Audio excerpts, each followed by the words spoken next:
Our next musical of the evening is Fat Girl Starving by James Martinez Salem and Jesse Field. Fans. Fat Girl Starving follows Cam as she enrolls at an inpatient recovery center for atypical anorexia, where she meets a group of friends as they begin their journey toward healthy relationships with eating, their bodies, and themselves. Welcome, welcome. Hello. Now, Fat Girl Starving deals with some pretty vulnerable themes. What inspired you to create this piece? Oh no, vulnerable themes. Yes, it's me, Fat Girl Starving, Jesse Field. Yes, I had in college atypical anorexia, which is like anorexia, but you live in a fat body, which is a word I say with no color except for description. And they call it atypical because that's not what you imagine when you think of anorexia, but actually it happens all the time, especially because fat people are always told to lose weight, whether or not it's healthy. And in fact, believe it or not, when I was anorexic, that's the least healthy I've ever felt. That felt like dying. So I know from checking it out for all of you, that's worse.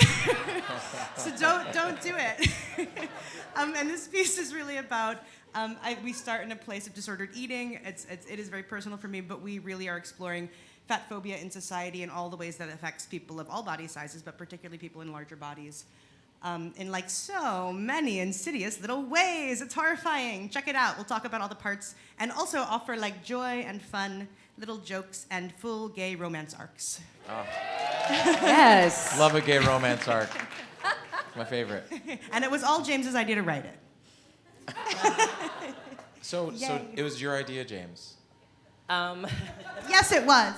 Yeah. I guess. Yeah. I mean, Jesse and I are best friends as well as collaborators. We got this little thing going on here. These are our matching gay tattoos. Yeah. So what inspired you to mine your best friend's trauma to write a musical? We love that. That's A lot. We yeah. like it. Jesse, before we were actually writing a piece about this, Jesse, over the years of our friendship, had shared with me some of the stuff that she had been through, and had started helping me unpack my own ways that fat phobia, that stigma has, just in the way we talk about food, the way we talk about eating, the way that we just everything and so unlearning that stuff was something that I was doing, that I was learning from Jesse. And Jesse had already forayed into writing about this. So I wasn't let's just do it. But Jesse was already doing that. Yes. I read the little show. And we talk about how they're the power of musical theater in particular as a way to access things that are hard in a way that can be hopefully less traumatizing but still important to talk about them. And there's with genre especially It goes down easier if it's pop punk. There it is. Yeah, and then how we can talk about these things and also bring our queer joy, because that's really what we're always trying to do when we're writing. So yeah. So grateful that James was like, what about this? Yeah. That's great. Can you tell us a little bit about that process and how you work collaboratively on writing the songs, like lyrics first or music first, her ideas, your ideas, Yes. James and I usually share everything, but this time I wrote all the lyrics because James was very generous with me, and I was very inspired by this idea and this genre that he brought to me, and so I really wrote 10 lyrics overnight when he pitched the idea to me. Literally, yes. Your idea was the pop punk?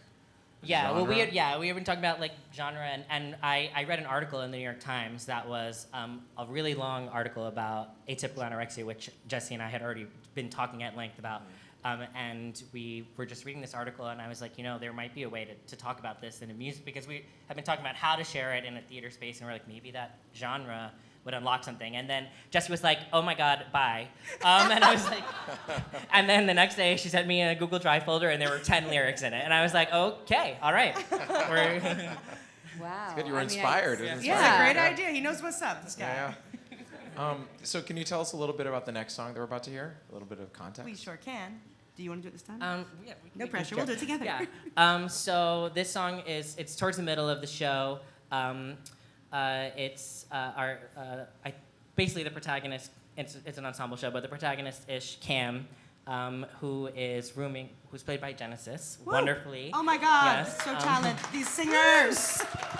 And then in this next song, with Jade playing Rachel, they're roommates at the center who got off to a rocky start, but at this point in the show, A spark is flourishing. They're getting closer and closer in a gay way. And the moment that immediately precedes this song is Cam is finally pushed by Rachel to open up about why she uses like comedy as a defense mechanism. And so a lyric in the song right before this, which is called "Isn't It Funny," is like, I can't be a lover, I can't be a hero, I have to be a clown. And Rachel's gonna respond to that in just a moment. I hope it goes well. How exciting. Well, we can't wait to hear about this show's journey. Personally, it is a definite trigger for my life as well. So thank you for the bravery. And I feel like across the board, I would say that the writers have really like tapped into something so personal, and that's really courageous. And it's like nothing like good old musical theater to unpack your trauma. Hey! It's great. It's great. We love It's it. great. Yay! So next song up is Believe It or Not. And please welcome back Genesis and Jade. Thank you guys so much. Thank you.